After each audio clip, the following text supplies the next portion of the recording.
you to sit there with your hands folded in your lap. Sit on my hands. Sit on your hands.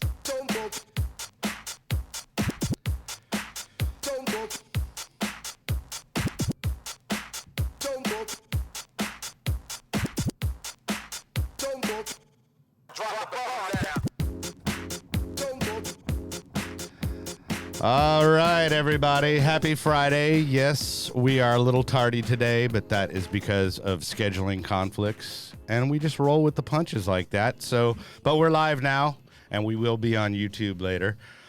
You are tuned into This Pink Cloud, and it is Season 2, Episode 40. Wow. Listen to that. Listen to the applause, 40. Dude. I can hear people cheering out there. But anyway, we're kind of. I had this this epiphany in the shower today. I was like, we're kind of like the Wayne's World of recovery. Yeah. So I'm like, yeah, I'm okay with that. But I am DJ Kelly Reverb sitting next to me with no headphones today, so he doesn't really count because he doesn't have headphones. Yeah, I can't hear anything that's going on. But this is Dylan Kingston, and he is with Skate Straight and E-Dub Skate Co. Who else do you rep? I mean, yourself. Red F Skateboards. Yeah, I'm here as an advocate for recovery. So let's do this. Awesome. Yeah, I like that. Hey, and then sitting across from me, I heard about this organization. I mean, I studied to become an RSPS, and people were naming resources, and somebody said, "Oh yeah, blah blah blah, the Men of Nehemiah," and I'm like, I had a flashback to what is that, Men on Film in Living Color, and I was like, oh my goodness, the Men of Nehemiah coming. Yeah. And then I was like, well, no, maybe it's the Men of Nehemiah. And it's like a death metal band. Yeah. But y'all, I mean, obviously it's not. It's a pathway to recovery, and we'll get into that and talk all about it, and hopefully shed some light on it. But with me in the studio are two Men of Nehemiah. What's up? How y'all doing? Hey. This is Rand Carlson, and this is Ty Choice. What's happening, y'all? How y'all doing?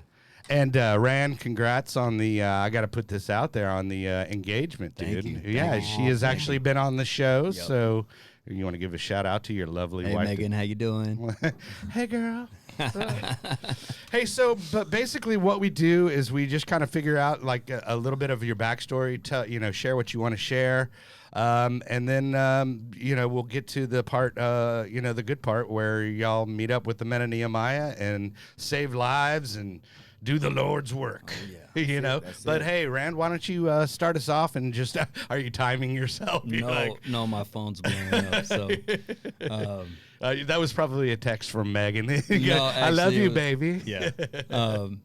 So my name's Rand. I went to high school in Cattle Mills. Okay. Grew up in Where's Cattle Mills? Cattle Mills is East Texas, east of Rockwall, exactly. Small little town. Okay. Grew up in a good family. I didn't know my real dad, but I had a stepdad that raised me as his own, man. He was always there, very supportive, good family. We moved around a lot, so I lived overseas. I lived in Amsterdam. I lived in Mexico City, Virginia, kind of moved around a lot. And then when, I kind of got into my teenage years, my parents got divorced. Mm-hmm. And so that kind of gave me an out to kind of start rebelling. Mm-hmm. Yeah. My parents were kind of split up, and so that kind of that family unit was broken up, and so I started smoking weed.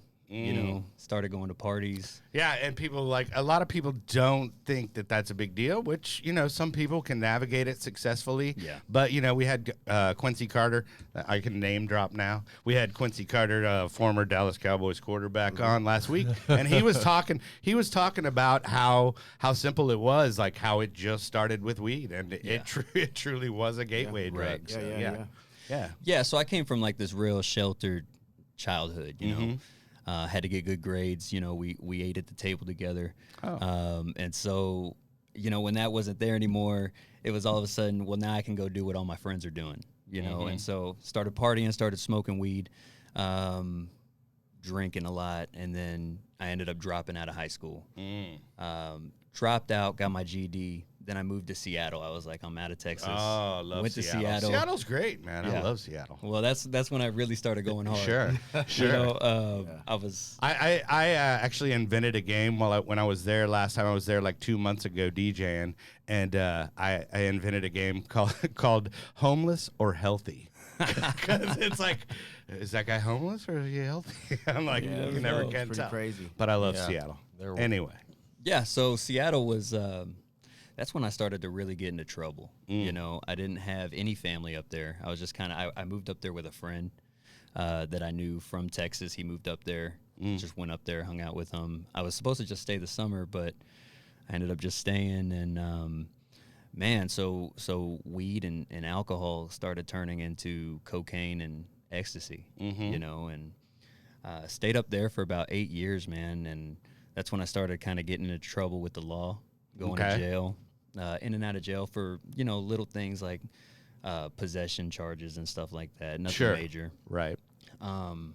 But yeah, I kind of was just like living this like fake life, you know. I was trying to be something that I wasn't. Right. You know, I started selling drugs. You know, I wanted Good to be, move. I wanted Always to be a good move. a drug dealer. Right. You know? I love that. But it's funny because like you know, a lot of the videos and content out there kind of glorify that. You know, Right. like Right. fucking big stacks and Yeah, you know, yeah. all that kind of stuff. I wanted to be so. one of those guys, Yeah. you know. And the problem was I was smoking up all my products. Yeah. Right. Yeah. You know, but I stayed out there for a while. I met a girl, moved in with her. We had a kid, and so then, you know, I told myself it's time to kind of straighten up. You know, moved back to Texas, started working down here. I was working, you know, kitchen jobs, working as a cook and stuff. Brought my family down here, but I just couldn't stop. You know, I couldn't stop using. I didn't think I was an addict at that time. You know, I thought I was just doing what everybody else was doing. Yeah, and that's the funny thing about addiction is not many of us actually realize how bad it is. Yeah. Well, and I don't know. I always had this thought when I was in active use. Well, everybody gets high. Everybody, and then when I got out of active use, I realized, oh, maybe they don't. Right. You know what I'm saying? Yeah. Like, not everybody drinks all day long and smokes. Well, everybody I knew. Yeah, true. Did. Yeah. You know? And, you know, working in kitchens, not all kitchens, but the kitchens I was working in, you know, it was just normal. You'd work your shift, you do some lines, and, you know, you go in the walk-in cooler and drink some beers, and, you know, it's kind of that lifestyle. So I'd come home to my newborn child and, you know, my kid's mom, and I'd just be trash. Yeah, I was like, know? Dad's faded. I thought you were at work. Well, I was at work. And I just became real distant. You know, I became real distant. You know, when I wasn't working, I just wanted to drink. I just wanted to get high. Yeah. And so, you know, she had enough of that. She left. And then that's when I started messing with pills. And, you know, that was progressive, and eventually I found myself doing heroin. Yeah. You know, so what started as weed, you know, kind of over time, just boom, boom, boom, boom, boom. Now You got to keep on upping that game, man. Yeah. now people are looking for me at work, Yeah. and I'm in the bathroom for a couple hours. You know, Dude, just trying to get right. Just knot it out. Yeah. just out there, you know. And so the jobs, you know, I used to be able to maintain a job and get high. Oh, yeah. You know? When heroin came into my life, that was the end of that. Quickly becomes Just the quickly. It opposite, was quick, you know. And so, you know, my family convinced me that I needed to get some help. So reluctantly, I went to the Men of Nehemiah the first time. Right. Well, I love how you say reluctantly, because Yeah. it's the same thing for me. It's either forced sobriety or reluctantly. I've never heard anybody go, "Yes, I want to go to rehab." Dude, you know. Yeah. But Dylan can relate with you for sure, because he's an H Train fan. Yeah. So and opioid Definitely. totally. So yeah. Been there, So done he gets that, it. all that. Yeah. Yeah. So I get to the Men of Nehemiah, and I show up, and it's a culture shock. You know, it's and we'll get into what we do there. But, Yeah. I got there, and you know, I wasn't. I didn't believe in God. You know, I didn't believe in any kind of higher power or anything like that. So I get to a place like the Men of Nehemiah, which is faith-based rehabilitation, and I'm like, this is a cult. You know, like where am I at right now? And so I started negotiating with myself. I started looking at everybody else, right, and being like, man, I'm not that kind of addict. You know, I'm not like these people. Sure. So I convinced myself to leave. I was there about 3 days. Okay. Left the program, and within 2 weeks, you know, before I left the program, I said, you know, this was a, you know, reality check. You know, I'm not going to use no more. This is what I needed. This is a reality check. Right. This 3 days, This is man. it. That's and enough. I'm You know, good. that's all I need. I checked in. Yeah. Right. And so, you know, that night I was getting high again. Sure. Absolutely. Yeah. So, I'm surprised it took Imagine that long. yeah. I mean, I was out there again. And you know, it was within 2 weeks I got caught with a decent amount of heroin and meth. Okay. Traveling through Rockwall, you know, Okay. just trying to. I hear Rockwall's pretty hardcore Oh, too yeah. out Yeah, there, they don't dude. play. They want to. They Yeah. throw the book at you. They They've sent me to want prison twice. They want to incarcerate you for a long time. They wanted yeah. to do that for sure. And Yeah. so, you know, I was middlemaning. You know, I was trying to get a little off the top just so I could get high. Yeah. Right. And I ended up getting busted with it. And so they, you know, I sat in Rockwall County Jail for a long time. You Gotta know, love that. trying to fight it. And eventually they gave me 6 years deferred probation. And I was like, that's my ticket, right? Right. I'm out. And got out. Kept on doing what I was doing. And Yeah. then this time I got busted, you know, a couple weeks later, I got busted in Dallas for the same thing. And this time they weren't playing with me. So they sent me to TDC. I was there for a We couple have heard years. you have been to TDC, Yeah, been there, done correct? all It's a that. fine establishment. No, Yeah, it's it's- very nice. great. Good food, good quality. Right. Yeah. So, you know, I went to prison for a couple years for possession. Got out. You know, when I was in prison, towards the end, when parole was kind of like an option, I remember calling my family and just convincing them, because I had convinced myself, you know, like I'm done. You know, Yeah. like I'm done. I'm gonna get out, and I'm gonna do the right thing. You know what I mean? Like that's it. That was your second rock bottom. That was it. Yeah. Yeah. Right. Yeah. Before my third. Well, when you're in a Before your third when you're rock in a bottom. when you're in a place like that, it's very easy to convince yourself that Sure. like I'll know Yeah. you know that place. Yeah. I mean, Yeah. it's bad. And prison was a lonely place. You know, Yeah. it was like for me, it wasn't like you see on the TV. You know, like what you see, and people in my family don't go to prison, so it was, Same. you know, it was definitely. I feel like I know what goes on. I watch Beyond Scared Straight, so I feel like I know what's up. Not really. Well, it's like you saying, it's lonely. Like you can't. I mean, no one in there is their real self. You know what I'm saying? Like you have to understand that going into it, is that none of those people are your friends or anything like that. So like you're very like They're trying to get your comm card, dude, Yeah, your dude. commissary card, Yeah, right? and you know, I'm an introvert anyway, so being in a room with 60 people 24/7, no matter Tough. what, like that was, you know, that was hard. So you know, I convinced my family, like parole's coming up, you know, I'm gonna do right. Got out. As soon as I got out, you know, I paroled to my mom's house. I did the right thing, you know. I was doing good with parole. I got the job, you know. I got an overnight job at a warehouse. Got me a car, saved up my money, got me a car, and then it was like I forgot. You know, I forgot that I was an addict. I wasn't working any program. I wasn't doing any. That wasn't even in my mind. You know, I thought I could do it myself. You know, I could control this thing, and you know, I ended up getting on Facebook and just reaching out. Just one day randomly on lunch break, I just reached out to my old plug. You know. Yeah. And I remember the. Would you like to shout out to your old? No. I'm Hey, right. I remember the conflict inside of me, like when I was sending that message, you know, like I knew I shouldn't have reached out to him. And it was like I was going back and forth, you know, and I finally did. And there I was again. Now I'm same scenario, back at work, in the car, shooting up, getting high. I like and I like how you put that. But I mean, I always like to point out the obvious right there. Hey, you're not working any kind of program. That's it. You're not putting anything into your sobriety. That's it. So how do you expect to nurture that and Right. stay sober? I mean, yeah, there are people that can go out there and, you know, okay, shut it down. But I'm gonna look around the room and say these four guys I'm not are that not person. are not those Yeah. people. Well, and people don't understand, like when, like you said, you forget. Like when I tell people that, like I was in prison for X amount of months, years, whatever, and then as soon as I got home, I forgot what prison was like. Yeah. They don't understand. They're like, oh my God, that was like the most traumatic thing that happened to you. How do you forget that? And it's like, well, you get out here in the real world and things start happening and you forget. You know? Yeah. Well, like I convinced myself that I was normal. Yeah. You know, like at this point, I hadn't really been exposed to the 12 steps. I hadn't been exposed to a higher power kind of deal. You know, I had I didn't like the idea of God. You know, I didn't like that at all. Oh, And yeah. I And tried the to whole, convince. dude, a lot of people struggle with admitting they're powerless, Yeah. you know, that first step, you know? Yeah. And so I used to try to convince people, you know, there's no God, you know, you're brainwashed, this and that. But, Right. You know, here I am, I'm the one sticking needles in my arm. Yeah. So, you know, so I'm at work. Well, my mom ends up finding, you know, a syringe in the house, and she calls me while I'm at work. So, you know, I get put out.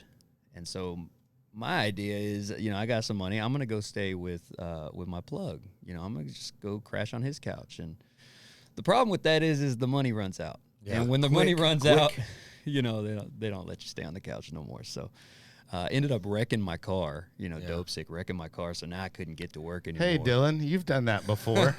multiple times. Right. Yeah. So wrecked Thank my God car. for Narcan, right? Yeah. And so now I'm wandering the streets in Pleasant Grove, looking crazy. Shout out to Pleasant Grove. Yeah, the Grove. favorite The place Grove in the was world. I'm out of my mind. I haven't been asleep. I haven't been asleep for I don't know how long. You know, spun out, thinking everyone's trying to kill me. Shadow people? Yeah, shadow people. Oh, I they were saw really them. They were there. real. They were for real. Yeah, they were real. They were Sure. out there. Anyway, so I'm walking down the street. I don't even think I had shoes on. Just looking crazy, and I reached out to my uncle, and my uncle picked me up, and he took me back to the Men of Nehemiah. Well, and that's forth. cool. Day one. Day one started over. Nice. Yes. Hey, real Yes. quick, before I know, you know, we're gonna get to Ty's story, but real quick, I've got sponsors for the show. I almost forgot about them. Obviously, we can't. That is summersky.us. That is www.summersky.us. And that is 888-857-8857. Once again, that is 888-857-8857. And they are a place actually out in Stephenville, Texas. It's a rehab center where actually I got sober. Come on. And, you know, they support the All right. show. And I got like 14 months there, dude. Rock I'm and almost roll. to that dangerous 18 month where I think I got it, dude. Uh-oh. Yeah, that's real. Yeah. Yeah, so you meet up with the Men of Nehemiah, and I guess is that the time it took? Well, so I Or- get to the Men of Nehemiah, and I guess that I got that right ass whooping. 'Cause Yeah. I've been clean ever since. Yeah, So, that's great. yeah. Well, so that's like 3 attempts, right? At Right. least, yeah. Mm-hmm. And then do you mind sharing your clean time or? Yeah. So December 28, 17. wow, dude, good for you, Yeah. good for you, Killing man. it. Killing it. Coming up on 4. Coming up on 4. Killing it. Killing Well, your partner in crime or in recovery, it. Yes. Yes. Mr. Ty Choice over here. What's You're happening, you're also with the Men of Nehemiah, and I am. And I can already tell you said you were from New York, so there's got to be Yeah. a good story coming up. Well, yeah, man. Well, yeah. My name's Ty. Grew up in New York City, Queens, Woodhaven, New York. Moved down to Texas in the 7th grade. To my mom, I was joining gangs. My mom was going to try to get me away from the negative environment. Yeah. So she moved me to this place called Pleasant Grove. Shout Great out Pleasant establishment. Grove. Shout out. Did she do Yeah, like a coming to America thing? And- You know, and- like how he did pointed going to to Pleasant, Queens. yeah. So she just goes. No, "We're going to actually, my Pleasant Grove." grandparents lived here in Texas. Right. You know, I thought growing up, I thought that Texas was like standoff and tumbleweeds and Yeah. Right. cowboy Horses hats and and stuff I stuff did like not ride a horse to school, I promise. Right. And so coming here, I was a little upset about it, leaving my friends and Sure. my neighborhood. And so I got here. It was pretty cool, you know. I mean, I was like, okay, this is not as country as I thought. You know, Pleasant Grove wasn't as pleasant as I thought it was going to be. Yeah. And, you know, I learned something even at a young age. And, you know, when I look back at my journey, you know, I learned that you take you with you, right? And so a lot of the behavior, it actually started when I was very, very young. My father got a life sentence. I'm 44 years old. My father got a life sentence when I was 3 years old. Oh, wow. Behind drugs. And he didn't have the opportunity. They didn't have a lot of people promoting recovery back then. They just gave guys life sentence. You get caught with some dope, how about 99 years for you? Yeah. And being a black man in the South back then with a drug problem, that was the system solution. Yeah. It's just long-term incarceration, right? Right. So then I began to wonder my identity. My mom is white, my dad's black. Growing up in a all-white home, my identity was always questioned. You know, like, who am I? I'm the black sheep of the family, literally. Right, You know what I mean? right. And so I built resentment towards my father. You know, I knew him from letters.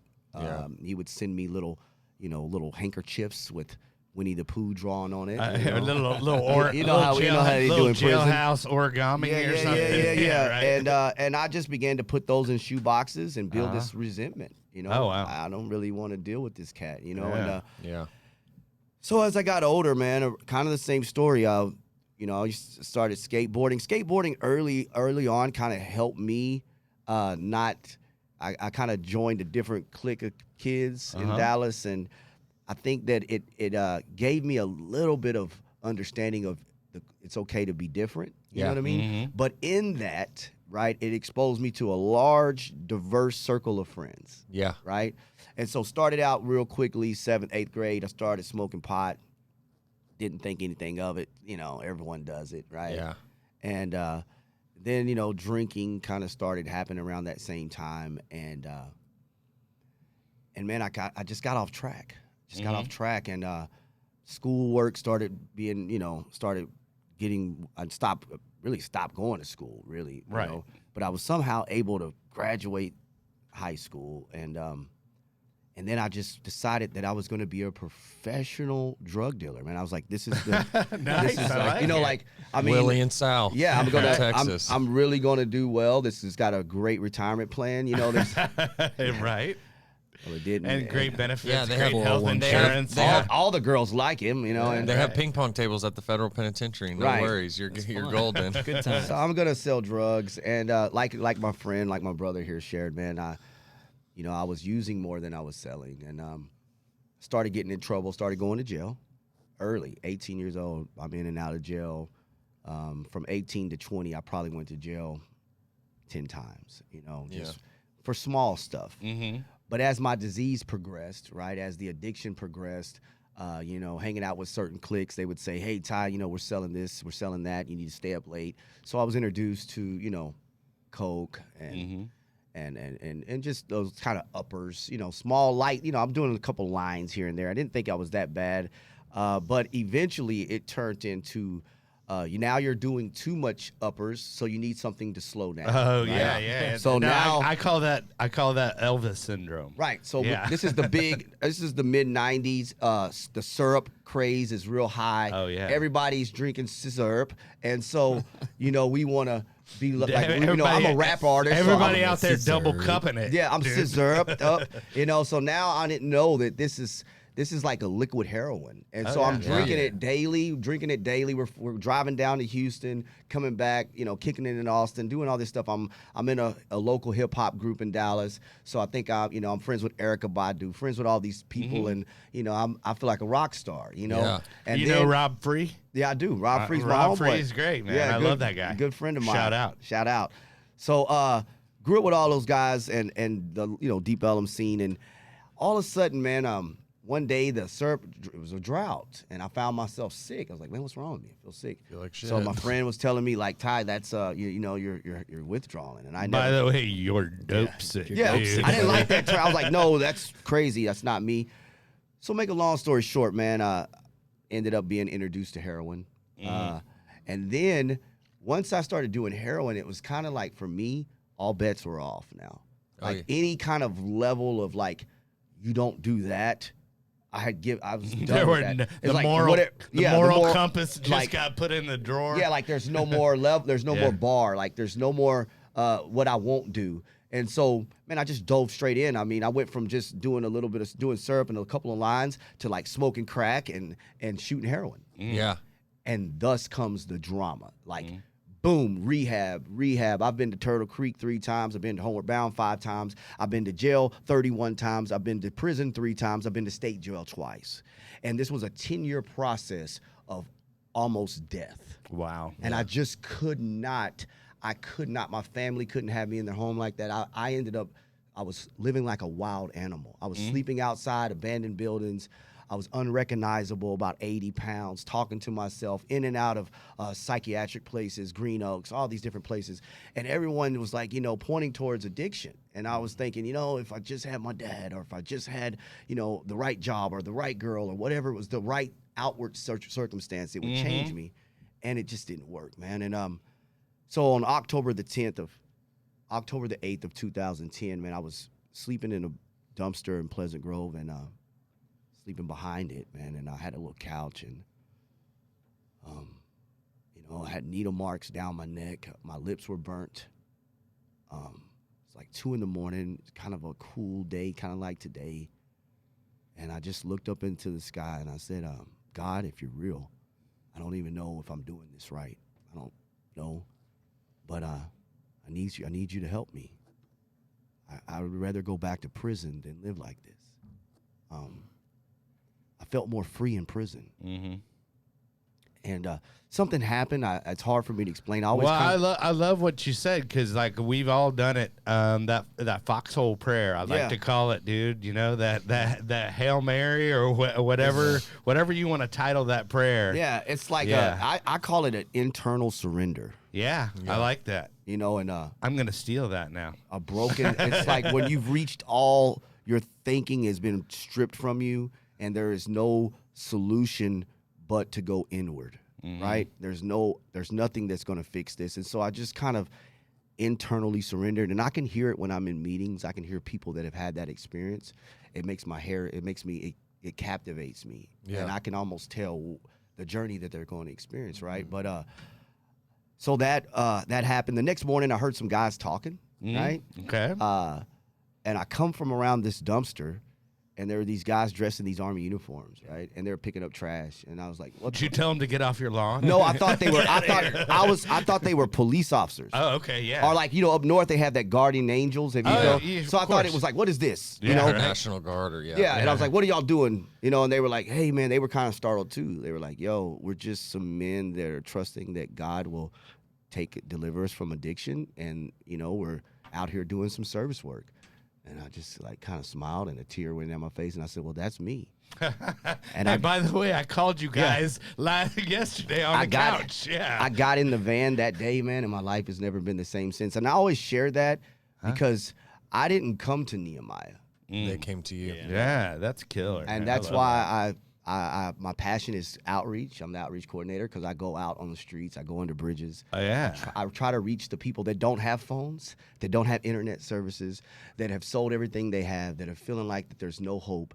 Those are the people that I'm drawn to because that was me, right? You're trying to find that guy on the couch behind the dumpster. Yeah. Right. Yeah. And so, it's been an amazing journey, guys. I love to be raw. Nehemiah gave me some tools, but most importantly, it introduced me to the 12-step process, right? And I thought going to, I've got there, Nehemiah, this is Jesus stuff. I've tried this before.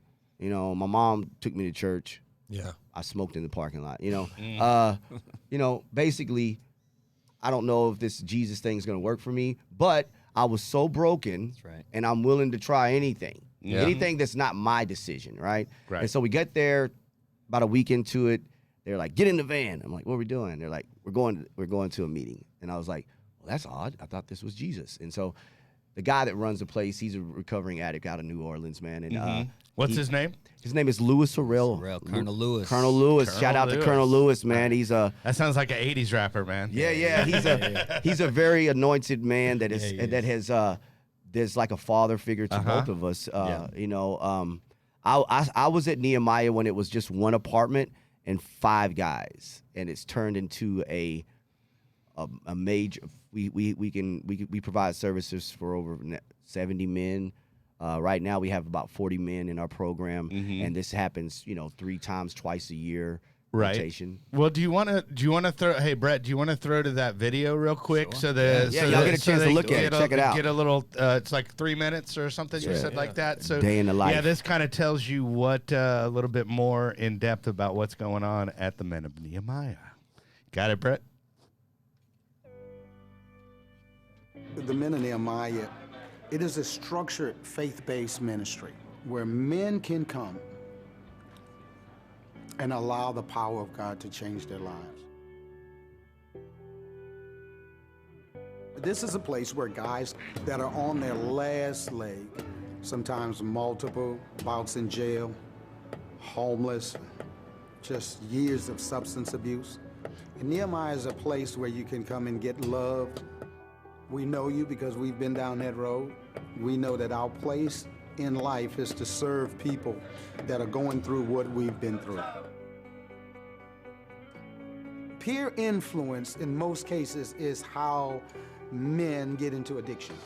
We can use that same negative thing that got people into addiction. We can use the influence to get men out. Man, we get to say what's cool. And if we can stand up as men and say, hey, man, serving God, getting clean, man, doing something, being with your kids, leading your family, we get to say what's cool. We get to see the fruit in their lives. We get to see the zest. We get to see them serving. We set ourselves up with Bread of Hope. The Bread of Hope is the Men of Nehemiah's outreach arm. It's a homeless worship service, hot breakfast. And someone will come here for Bread of Hope breakfast or for the ministry, and he hadn't seen his friend in 3-4 months, and he sees his friend up there with a group of 40 guys singing and praising, and he's like, and that encourages him to come in. If you have 50 or 100 guys and they're just on the same note and they're praising God, singing, man, there's such a power. So when you see that progression, you know that God is blessing. Seeing a guy beat up, just on his last leg, and then a number of months pass, and you get to see meat come back on his bones. You get to see him start to believe in himself again, start to believe in God. I love that. I love that. God wants to get the glory. He wants to get his shine on. I believe that. I love that, man. That was great production value, by the way. I need to step up my game, dude. Yeah.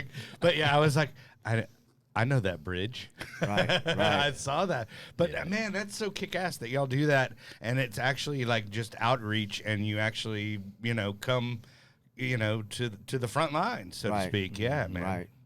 Well, I mean, so do you want to talk about so you were touching on what they've grown to, so where they started. Okay, when did they start? When did the Men of Nehemiah start? 2010. Here in Dallas. So it Dallas. originally started in New Orleans. Okay. So our founder, Lewis, his dad actually started the Men of Nehemiah in New Orleans for him. Okay, so now is it all spread out all over the U.S. or is it just localized, regional, or No, what?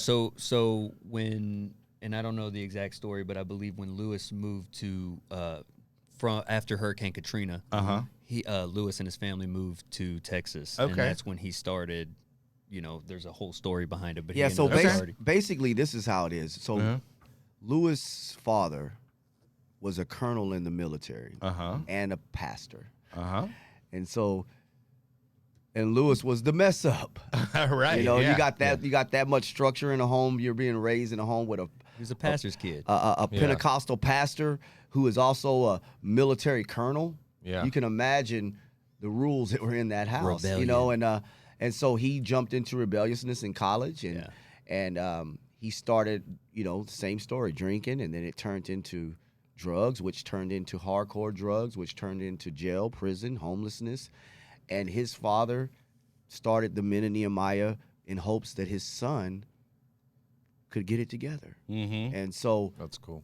Lewis was in the program in New Orleans, and here comes the running the program, and here comes this crazy storm, right? And it devastates the city. So him and his wife of long term, they moved to Weatherford, Texas. He likes to say that. Yeah. He said, I was a brother in Weatherford, Texas. There was The about only three of us in a 500-mile radius.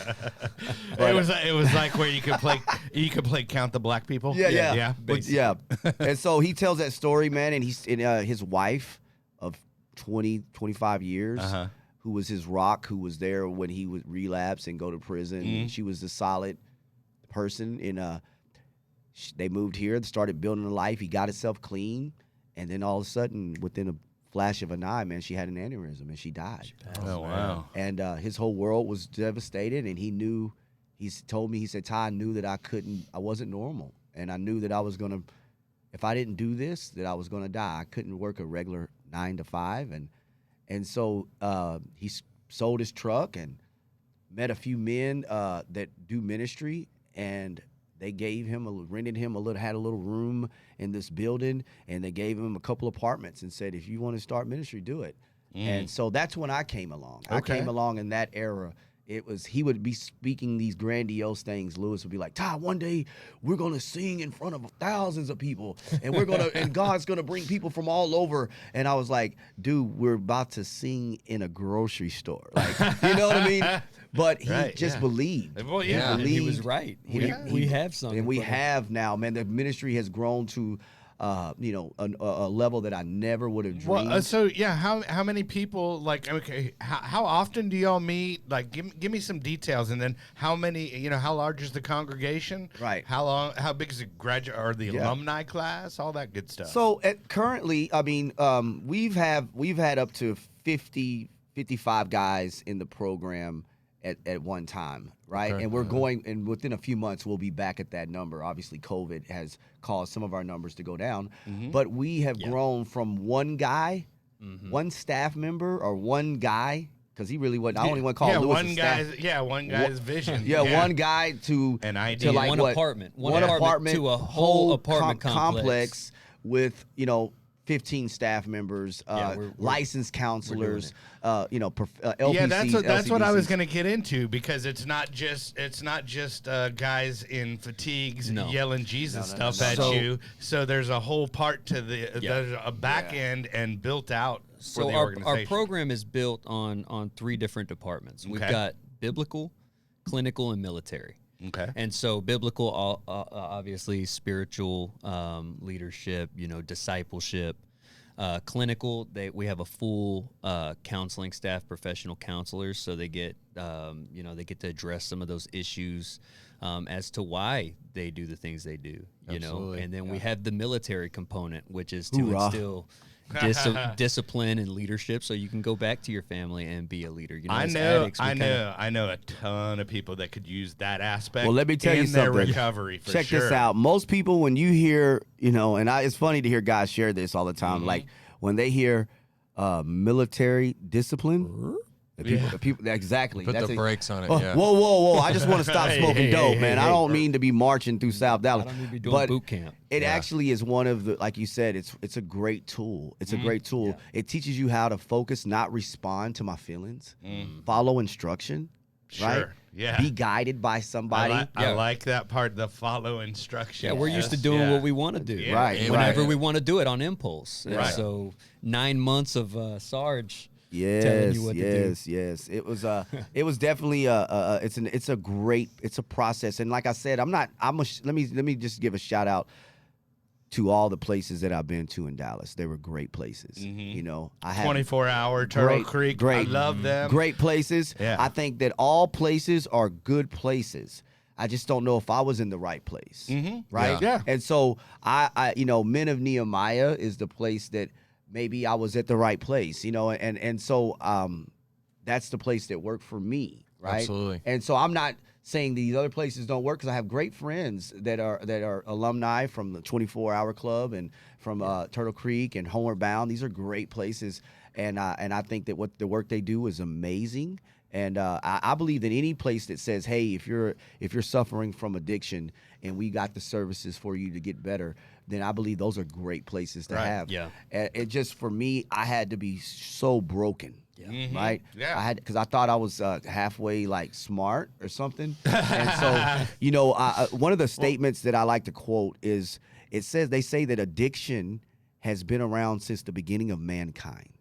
Right? Sure. So if that's true, what makes me think my 1977 slick self is going to outsmart a disease that has been around for thousands and thousands of years? It's in our nature. Yeah. Right. Yeah. No, I get it, man. Yeah. Did you have any questions or Well, anything?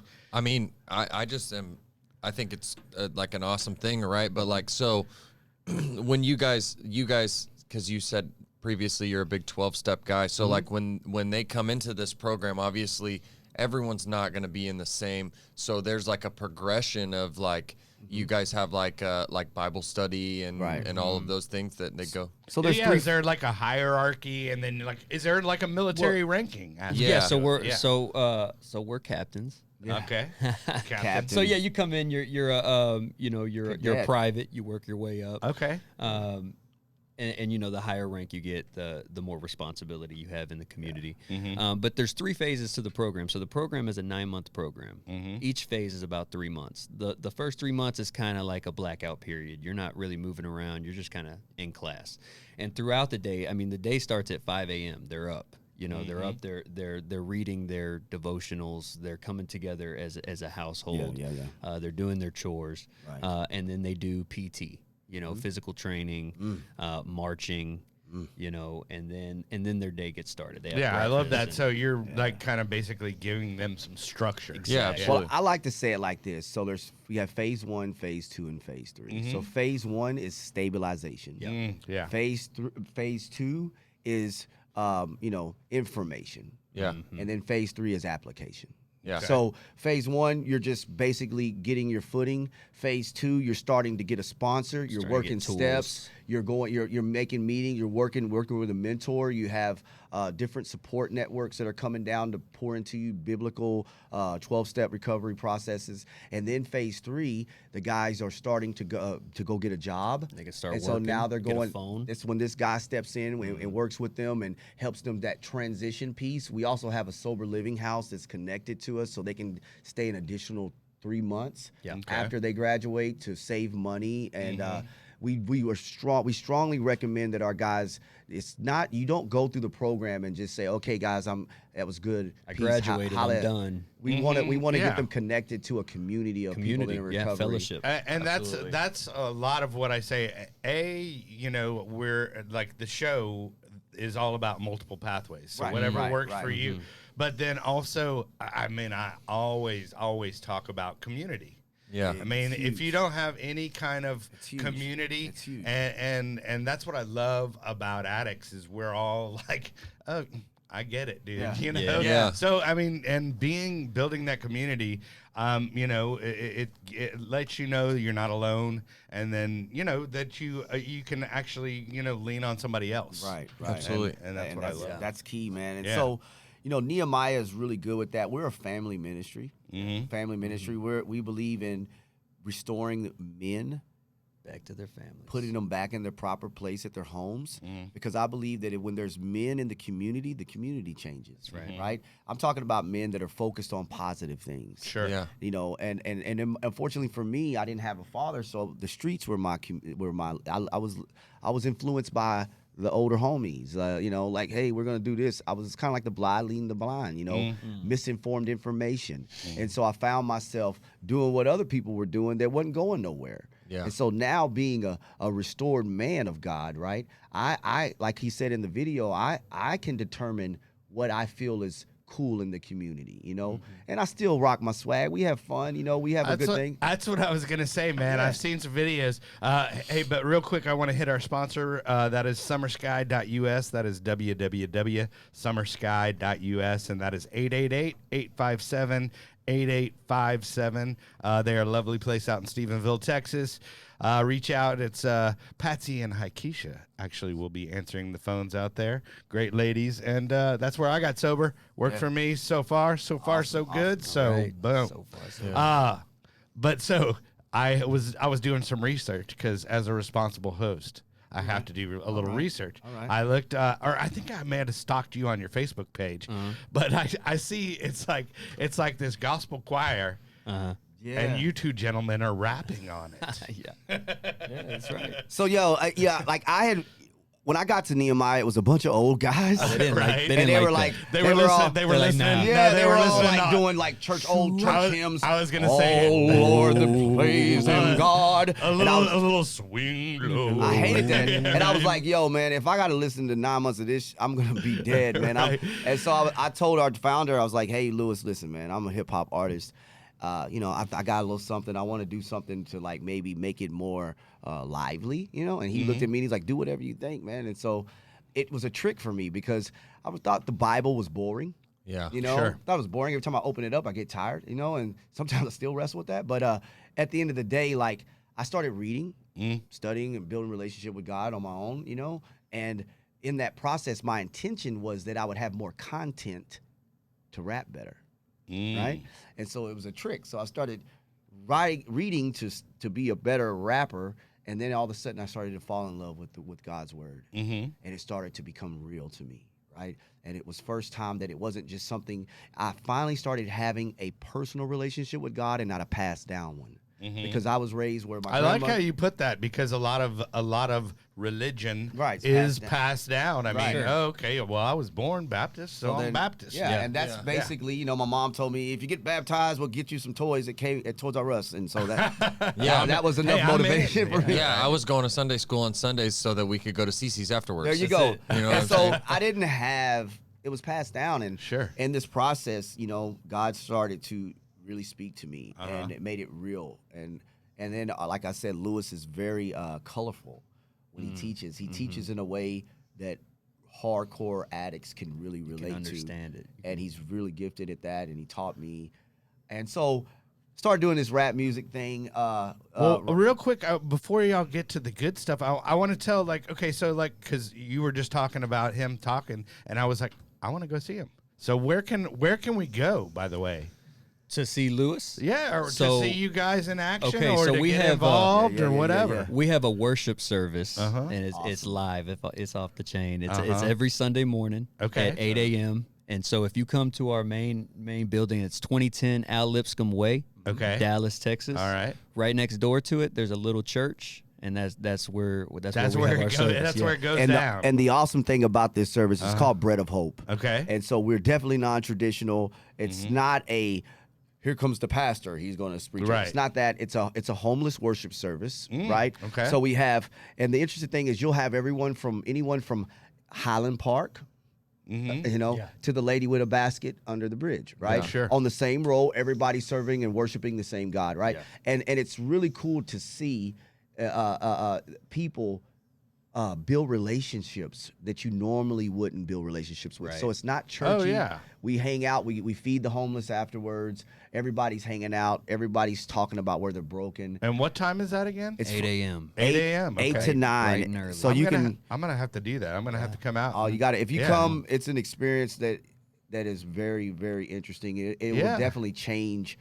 Your perception. Yeah, you're like, whoa. Okay. Yeah. Hey, let me go ahead and give out that, just in case y'all didn't get that information, you can also go to the Men of Nehemiah.org, and Nehemiah is NEHEMIAH.org.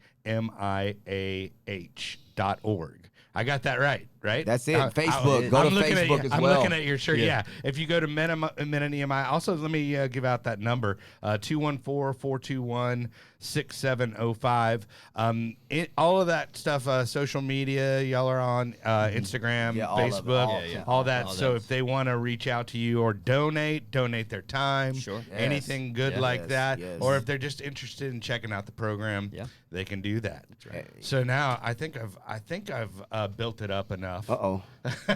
But I hear you guys have skills, and I bit. have seen, you know, a little bit. And this is happening at 8 a.m. on a Sunday morning, right? That's right. That the what I mean. Oh, Ty's got to get ready. I'm all out. Got to get that. Got to I'm get all that. out. I jumped the Got to gun. get that throat silky. Yeah, you know what I'm saying? Yeah. You know what? I always wanted, you know, growing up, man, I thought that, like, you hear the term Christian hip hop, right? Yeah. It just sounds Kinda corny, lame. cheesy, like less than. Quality is like here. It's not really cool. Right. They don't have very many skills. Yeah. The beats are whack. Yeah. You know, and so I never wanted to be. I wanted to make music just as innovative, just as cool as anything else out there, right? Yeah. But just have a positive message. And one thing I've learned doing it in churches and stuff, especially in some of your Park Cities Baptist and Highland Park and your First United Methodist and Right. some of these churches that we've been to that God has blessed us with, right? I'm not messing. I'm just being real, right? When you go in there and you say, "Hey, I'm about to do some rap too," they kind of look at you like, "Whoa, Whoa, hold on." And to be able to challenge different people's viewpoints and be like, "Hey, Sure. I'm not. It's about the content of what I'm saying, and so listen to what I'm saying." And then I've had people come up to me and say, "Ty, you know what? I never would have thought I would have liked that." Yeah. But what you said was right on point, and I can see it being a ministry to reach younger people. Sure. Right?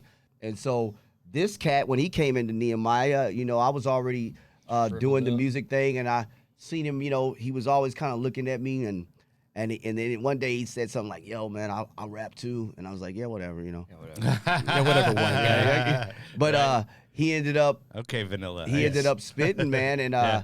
I was like, whoa, you know, well, hold on, you know, because you know, there's some in the rap game you can kind of tell levels and stuff like that, but I was really impressed. I was like, whoa, this guy's actually really good, and I've been praying for that, man. I was like, I need somebody to do this with me. I don't want to be like this only guy up here all the time, and so God sent me a few guys, you know, and he's one of them that you know, we just be creative with our gifts, and at the same time, the most importantly thing, we try to honor God, and we try to be honest and transparent with our So story. NWA, Nehemiah with attitude. That's it. Red, go ahead and spit something real quick.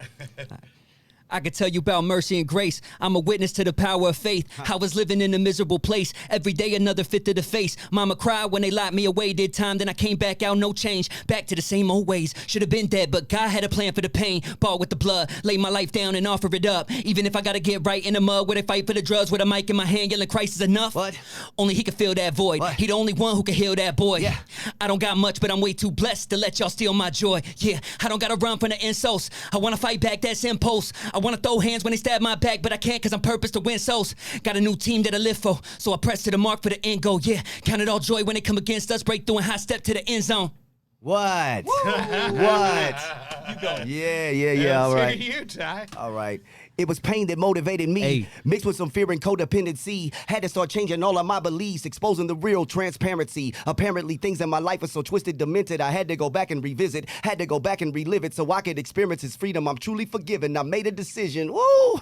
The old me is gone. The new me's alive. I'm never surprised when people start leaving because darkness and light cannot coincide. I swallow my pride. Yeah. And I started asking for help. Man, I was depleted. I was depleted because I was so stuck in myself. Yeah. And it was bad for my health.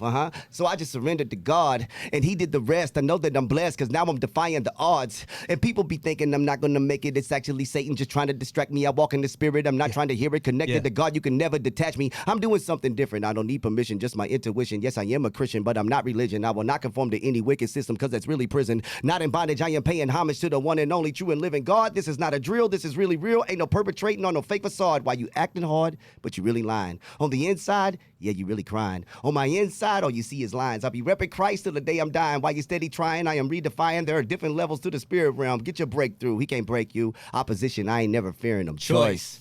Hell yeah. So we just have Wow. fun, man. No, You and know. see, that personifies a message I always say is that, you know, I mean, you know, you can't have fun in recovery. Come on, I'm man. like, Come on, man. I used to think that. yeah, right. Yeah, everybody. Most people do think that. What am I They gonna think, do like, if I'm not getting high? Yeah, exactly. Or How can you like- enjoy anything? Or if I give my life to God, I'm just gonna be I'm boring. bored, yeah. God's know? not boring. Yeah. Yeah. At And least so, mine. my God is not boring. Man, yeah. my God is real, personal, loving, Creative. caring, just super dope. You know what I mean? And so that's the key with what we try to instill with our guys. Like, take all the information that you had and just put it over there for a minute. Yeah. And let's just start scratch ground zero. Let's try to build something new, and let's try to see that we. And then the awesome thing is, you don't have to do this alone. Like, we can do this together. I've walked with this cat. My clean date is 6/11 in 2012. All right. So I've been clean a while, man. I've been clean a while. I'm grateful. You know, coming up on 10 years, I'm super grateful, man. But at the end of the day, my new addiction is watching guys like this. Yeah, Sean, no, I mean, you know, it's that service work. it's man. all about the new man. It's all about who else can be reached, right? Yeah. And I always say, if a $2.50 crackhead like me can get it, man, you're gonna shine, dude. You know what I'm saying? Yeah. So like, we just pour into men.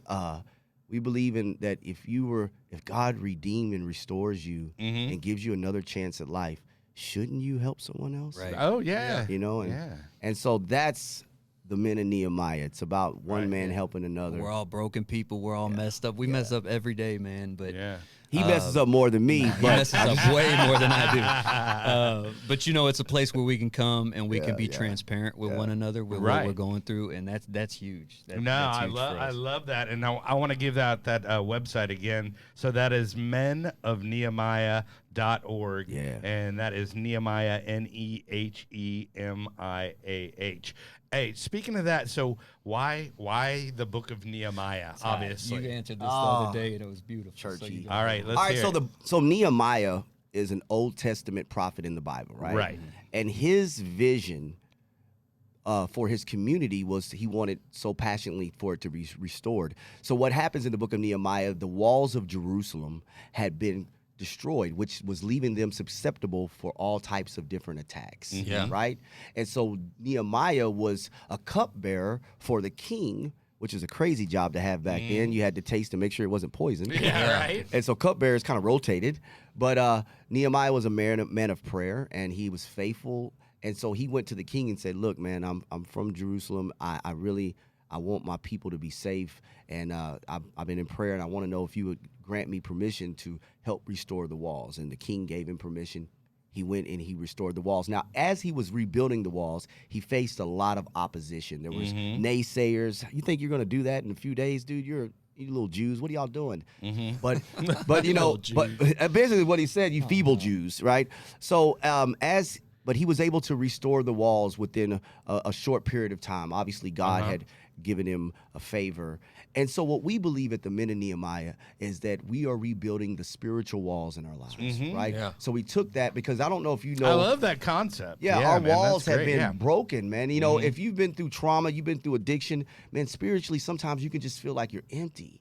And so, and it leaves you to all different types of attack, whether it be addiction, whether it be crazy relationships, whether it be places that you go. And so learning how to rebuilding those spiritual walls, it's just as important as not using drugs, right? Because now I need something more to stand on. And that's what Nehemiah does for us. It's what it did for me. That's what I know it did for this guy. Sure. Right. It makes us become more interdependent, right? It's, you know, and rebuilding the walls is the beginning process of becoming the man of God. I like to say this. Nehemiah rebuilt the walls in like 60-something days, which was unheard of, right? Yeah. And if in the Bible it talks about that they would work with a shovel in one hand and a sword in the other, right? But I like to say this: God doesn't use new bricks. He uses broken, dirty bricks, and he dusts them off, cleans them up, and puts them right back in their proper place in the wall. Yeah. And that's what we are, man. We were broken bricks, man, that people thought were trash. Right. And God said, that's a valuable stone of mine. And I want to put that back in the wall, and I want to show you how good I can use broken bricks. I love and it. so Nehemiah rebuilds the walls. We help men become men of God. I like it. I like it. I like it. So, Dylan, do you have any questions? No, I'm enamored by that. I know. I'm just I'm blown away, dude. I dig what you guys got going on. The community, what you guys have done to put a different perspective on it. Is there that's ever an going amazing to thing be me. the women of Nehemiah? Or is there an aspect to the men of Nehemiah that is the men answer of wisely. Nehemiah? Be careful. You know So what? we have had it's not going to be the women of Nehemiah, but we have had affiliated in the past where people have branched off and started their own ministry. Yeah, Okay. and check this out, man. Like I said, man, we're a family ministry, Right. So wives, I gotcha. mothers, sisters are all welcome to join in with the process in which we're transforming their sons, their husbands, and so forth, right? And so in that process, we do have opportunities for the mothers to come down and speak with counselors. Okay. They have family It's a whole day. family thing. Yeah. So it's not just one person getting better. Dudes Yeah. being militant. Right, Yeah, right. I We got try it. to get the whole family involved. Yeah, and absolutely. I think that's a huge key to somebody succeeding in recovery. Come on now. Is have their family involved and and everybody's on the same page, because if people. I'm a huge fan of Al-Anon as well. Yeah, yes, but yes, if yes. people just, go, oh, okay, well, that's Dylan's problem, I mean, Well, shit. If you're an addict like I am, your family suffered just as much. Yeah. What? You Come know on. what I'm saying? Yeah, I mean, and I'm a believer that, yes, I say that foxhole prayer, right? I did. I was behind the dumpster. I was broken, and I said, God help me. It wasn't very lengthy. It was just a very desperation prayer. Yeah. But I also know that my grandmother, man, my She was mom, praying they for were you. praying for me yeah. years Yeah. before I even Sure. got to that Oh, place. yeah. And so if it had not been for them and their prayers and their cries to God, I don't know if I would still be here, man. Sure. So, I think one of the best gifts that I've gotten in recovery is when I talk to my grandmother on the phone. She says, I can sleep at night again. I don't have to on, worry man. about Yeah. you. Shit like that. that's priceless, bro. That's like real shit. Yeah. Because there's so many nights where she slept with her keys and her wallet and all that shit under her pillow so that I didn't take her car and Right. all that shit. All right. I definitely relate to that. Well, guys, dude, I really appreciate. I mean, I can't believe the hour's already gone, dude. Yeah. I can't believe the hour's already gone, dude. Really. But so anyway, once again, reach out to menofnehemiah.org. I want one of those shirts. I'm going to trade y'all to This Pink Cloud shirts, and if you can man. hook me I up. got you. We got you. All We right, got you dude. I guys. love it because I love that. I don't know. For some reason, I love the whole yellow and white thing. I don't know. Maybe we can make you an honorary sergeant too. Oh, I like that. You got to talk to Sarge first. Yeah, right. Well, dude, I love what y'all do, and I love that it's a fun thing, and I love that it's a positive thing, and I love that it's a recovery thing. It is. So I want to thank you guys for coming out, and Thanks for having us. I always allow the guests to do shout outs towards the end of the show. So you got anybody to Well, shout listen, out he to? shout Lover? out. If I don't say this now, she's I'm in gonna cut you. trouble. So Okay. my fiance, her name is Natalie, and I Natalie. love her very, very much. Well, shout out to Natalie. Yeah, you were talking about her before the shows. Yeah, how Yeah, I better, how for special like she 30 was. minutes, Yeah, right. right. Yeah, no, I always got to shout out like that. Shout out to all the people in my home group, all my friends in recovery, man. I thank God for you guys. If it had not been for you, I don't know where I'd be today. I thank God for the Men of Nehemiah. That's right. Thank God for you guys, man. Keep putting the message of hope. That's right. Yeah. That's right. on the waves, man, because people need to hear this. A lot of times I know family members who call in desperation because they're trying to search for information. Yeah. And so, we at the Men of Nehemiah are always open to those type of calls. I get them every day. I know what it sounds like to have a desperate mom on the phone. Yeah. And, and so we're grateful for this I know I'm grateful for it because this could reach people maybe that is not in our inner circle and whatnot. Right. And so, man, I thank you guys for having me. What's up, Rand? Shout out Colonel Lewis, obviously. Colonel Lewis. Man, love you. Shout out to my pastor Daniel. Pastor Daniel. My fiance one more time, Megan. Mom, Dad, love y'all. Thank you. Already. All right. Well, thanks guys for coming out. Hey, next week we've got Dirty Dan Nybrand coming up. God, man. He's a good dude. He has a group called Knucklehead Recovery. Come on. Yeah. And he's kind of like what I call recovery famous. It's like, nice. when you go to a meeting like, oh, hey, there's Dan. There's Dan. Trying to there's get there. Dan. Yeah, but he's there. And then also we got coming up, just booked the current Miss Texas. So I'm like, we're all over the place. We're getting big getting time, there. dude. Quincy Carter last week. That's awesome, Men of man. Nehemiah That's now, awesome. man. That's great. I love it. I love it. It's just happening, dude. Get it out there. Yeah. Hey, well, I want to thank everybody for tuning in. Be sure and subscribe to our YouTube channel. Trying to get up to 1,000. We're almost there. Yeah. But if you just go to thispinkcloud.com, we'll take you to our YouTube channel. Please subscribe. I'm going to put down clips and all that good stuff. But Brett, if you would be so kind as to play us out. And like I always say, everybody, there is no magic pill for sobriety, because if there was, we would all take too many. That's good. I know I would.